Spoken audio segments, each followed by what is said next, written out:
नमस्कार साथियों, स्वागत है आप सभी का क्रिकेट की बात आपके साथ में। मैं हूं अनुराग और आप देख रहे हैं क्रिकेट की बात आपके साथ। दोस्तों, मॉर्निंग न्यूज़ लेकर हाजिर हूं मैं आपके सामने। काफ़ी लंबे समय से हम आपके साथ नहीं जुड़ पाए, इसके लिए हमें खेद है। कुछ इम्पोर्टेंट चीज़ों पे बात करने वाले हैं। सबसे पहले बात करेंगे रिंकू सिंह के जो फादर की निधन हो गया है, उसके लिए हम लोग खेद प्रकट करते हैं।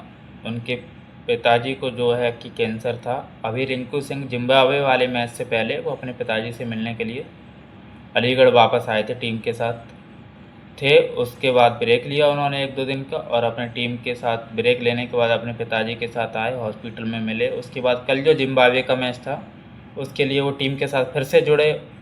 मैच नहीं खेला, प्लेइंग 11 में नहीं थे, उनके बदले संजू सैमसन को मौका मिला खेलने का, लेकिन फील्डिंग वगैरह भी कर रहे थे। लेकिन आज सुबह जो खबर आई है वो बहुत ही निराशाजनक है, सभी के लिए खेद प्रकट करने वाली है। उनके पिता जो थे वो लंबे समय से कैंसर की बीमारी से जूझ रहे थे। आज सुबह उनका नोएडा के अर्थात हॉस्पिटल में निधन हो गया। ये बहुत ही दिल को तोड़ने वाली न्यूज़ है दोस्तों। किसी के लिए भी ये बहुत बहुत ही, क्या ही बताएं, बहुत ही बुरी खबर होती है। रिंकू सिंह हैं जो कि टीम के साथ कल शाम को थे, उसके बाद से निकल चुके हैं, अपन टीम फैमिली के साथ में पहुंच गए हैं। पिता के साथ अंतिम संस्कार वगैरह जो भी है वो करेंगे। उसके बाद देखते हैं कि टीम के साथ जुड़ते हैं क्या होता है। इसके बाद दोस्तों चलते हैं क्रिकेट की तरफ। तो जो T20 वर्ल्ड कप का कल का मैच था, इंडिया ने बहुत ही एक तरफा अंदाज में 72 रनों से जिम्बाब्वे को हरा दिया। अभिषेक शर्मा की जो बात कर रहे थे कि जिस तरीके से उनकी फॉर्म नहीं थी, शुरू के 4 मैचेस में 12 ही रन थे, 3 मैच में 0 बनाए थे, उसके बाद 12-15 रन बनाए थे, तो 4 मैच में उनके कुल मिलाकर 15 ही रन थे। कल के मैच में उन्होंने बहुत अच्छी पारी खेली अपनी टीम के लिए, अपने फैंस के लिए, और उन्होंने उसके बाद बोला भी जिन्होंने हमारे ऊपर विश्वास रखा, टीम ने किस तरीके से उन पर बिलीव रखा, उन्हें ड्रॉप नहीं करा, उनका आत्मविश्वास बढ़ाया, सारी चीज़ें उन्होंने कल मैच के बाद बोली एक इंटरव्यू में। अगर कल की मैच की बात की जाए तो कल संजू सैमसन को खेलने के मौका मिला रिंकू सिंह के बदले, क्योंकि रिंकू सिंह की ना लास्ट में बैटिंग आ नहीं रही थी, और जब बैटिंग आ रही थी तब मैच एक या तो हार चुके थे आप या तो जीत चुके थे, तो उस बैटिंग का आप कुछ करने वाले नहीं थे। संजू सैमसन कल ओपन करने आते हैं, 15 बॉल में 24 रन बनाते हैं। बेशक ये 24 रन थे, लेकिन ये 160 के स्ट्राइक रेट के साथ थे। तो 160 के स्ट्राइक रेट के साथ अगर आपको कोई बल्लेबाज शुरुआत करके दे देता है तो बहुत ही अच्छी बात है।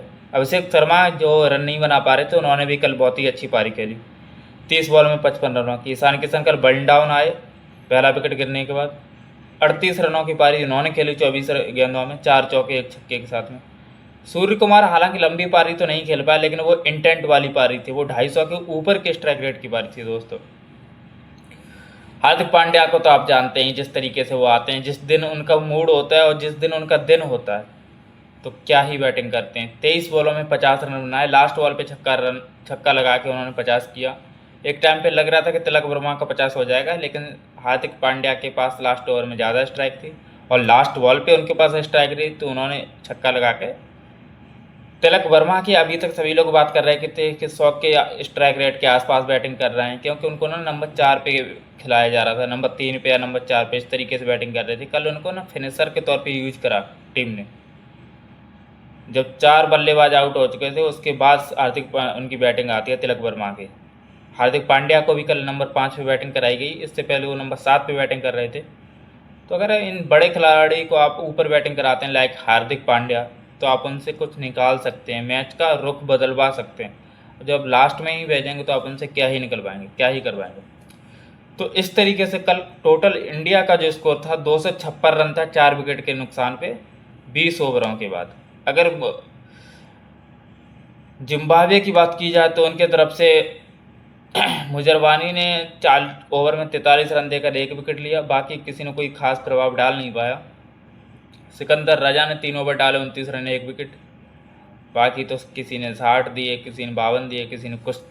इसके बाद दोस्तों बात करते हैं इंडिया की बॉलिंग की। जिस तरीके से इंडिया की बॉलिंग रही, पहला जो विकेट था इंडिया को पावर प्ले में नहीं मिल पाया जिम्बाब्वे की टीम का, पावर प्ले के बाद आया पहला विकेट।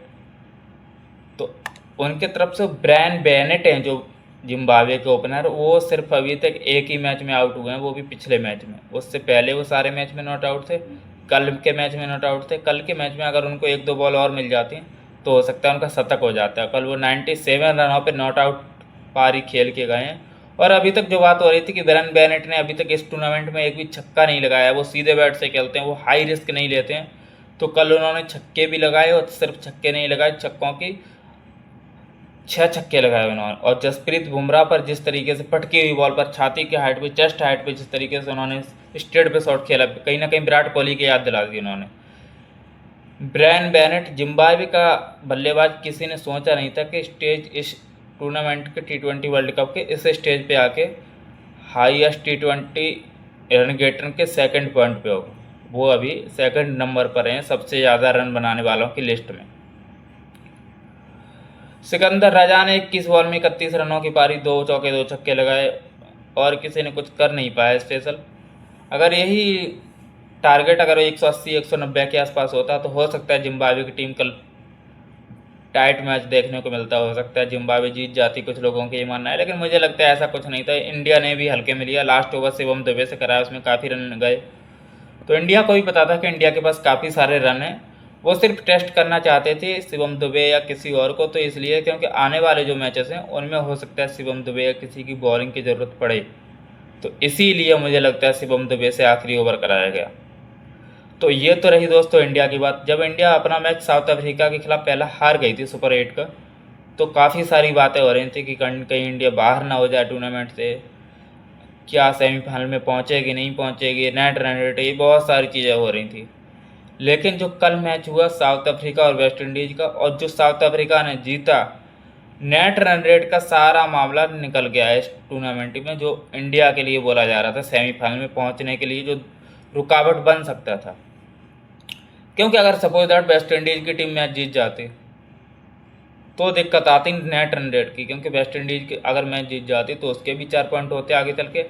इंडिया अगर मैच वेस्ट इंडीज़ से जीत भी जाती तो उसके भी 4 पॉइंट होते, फिर नेट रन रेट का मामला आता तो हो सकता है कि इंडिया पीछे रह जाती। लेकिन अब ऐसा कुछ नहीं है, नेट रन रेट का मामला नहीं है वेस्ट इंडीज़ के साथ। सिर्फ ये है प्री क्वार्टर फाइनल मैच है, मुझे लगता है डायरेक्ट क्लैश होगा 1 तारीख को वेस्ट इंडीज़ और इंडिया को। जो टीम मैच जीतेगी डायरेक्ट सेमीफाइनल में, जो हारेगी वो अपने घर जाएगी। होपफुली हम उम्मीद करेंगे कि इंडिया अपना मैच जीतेगी, जीतना चाहिए। जिस तरीके से इंडिया की टीम है, जिस तरीके के प्लेयर हैं इंडिया की टीम के पास, लेकिन थोड़ा तो प्रेशर होगा उस मैच में 1 तारीख को जो मैच है।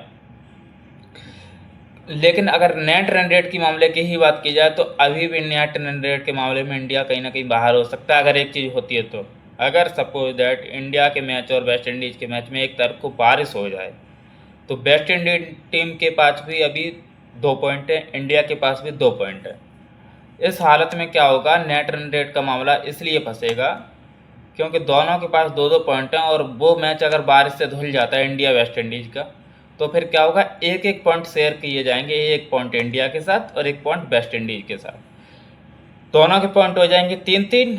अब देखा जाएगा नेट रन रेट। तो अगर अभी की बात की जाए एज ऑफ नाउ की, तो वेस्ट इंडीज़ का जो नेट रन रेट है वो है 1 प्लस में है 1.791, मतलब 1.79, यानी कि 101.79 है वेस्ट इंडीज़ का। और अगर इंडिया की बात की जाए तो इंडिया का नेट रन रेट है 0.100 माइनस में। तो इस मामले में खुदा ना खास्ता अगर बारिश हो जाती है तो इंडिया की टीम अभी भी टूर्नामेंट से बाहर हो सकती है।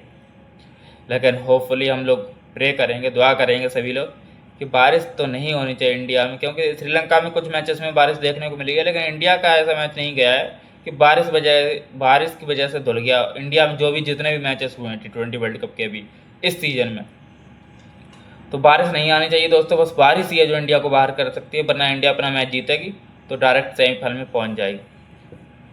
इसके बाद दोस्तों बात करते हैं जो दूसरे ग्रुप में जो टीमें हैं, इंग्लैंड, न्यूजीलैंड, पाकिस्तान, श्रीलंका। इसमें 4 टीमें हैं।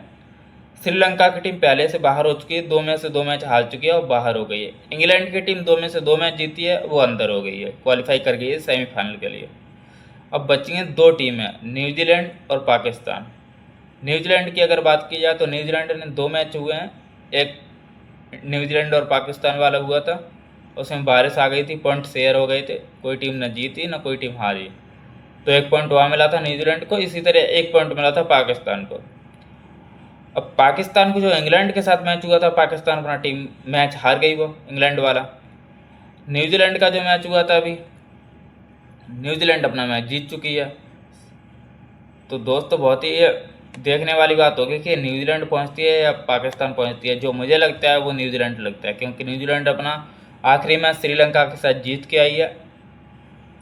न्यूजीलैंड के अभी 2 मैच में 3 पॉइंट हैं और पाकिस्तान के 2 मैच में 1 पॉइंट है। पाकिस्तान और न्यूजीलैंड का ये मैच बहुत ही इंटरेस्टिंग होने वाला है दोस्तों, किस तरीके से क्या होने वाला है, क्योंकि जो न्यूजीलैंड का मैच बचा है एक, वो बचा है इंग्लैंड के साथ में।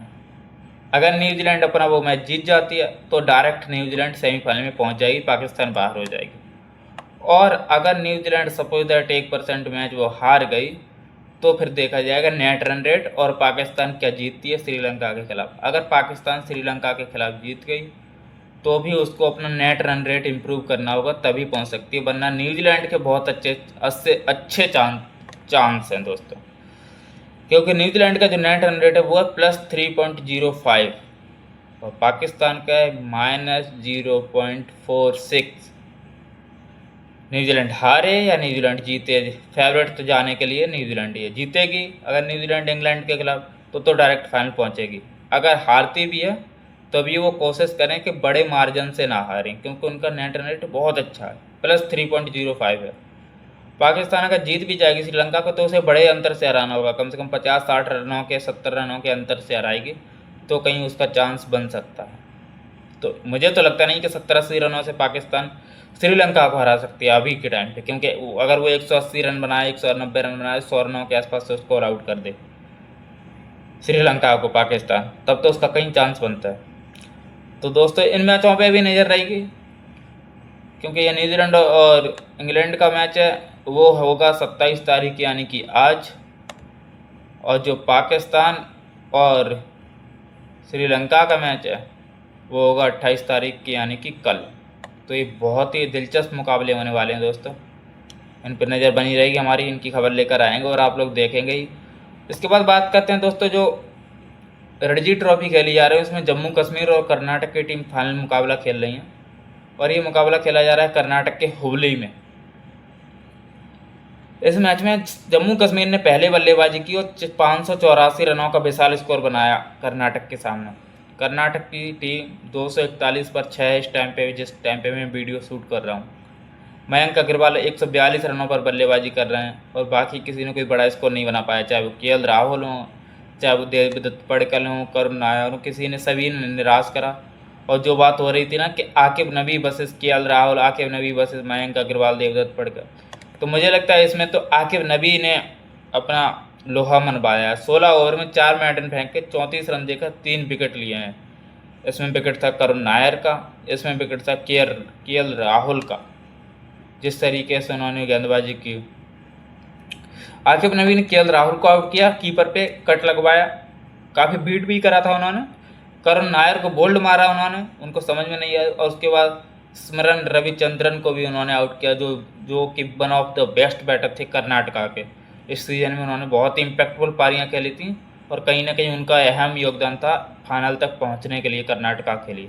तो जो टॉप के 3 बल्लेबाज थे उनको आउट करा आकिब नबी ने। आकिब नबी बहुत ही शानदार प्रदर्शन कर रहे हैं और आने वाले टाइम में आईपीएल में भी आपको देखने को मिलेंगे। दिल्ली कैपिटल में केएल राहुल के साथ ही खेलेंगे उन्हीं की टीम में।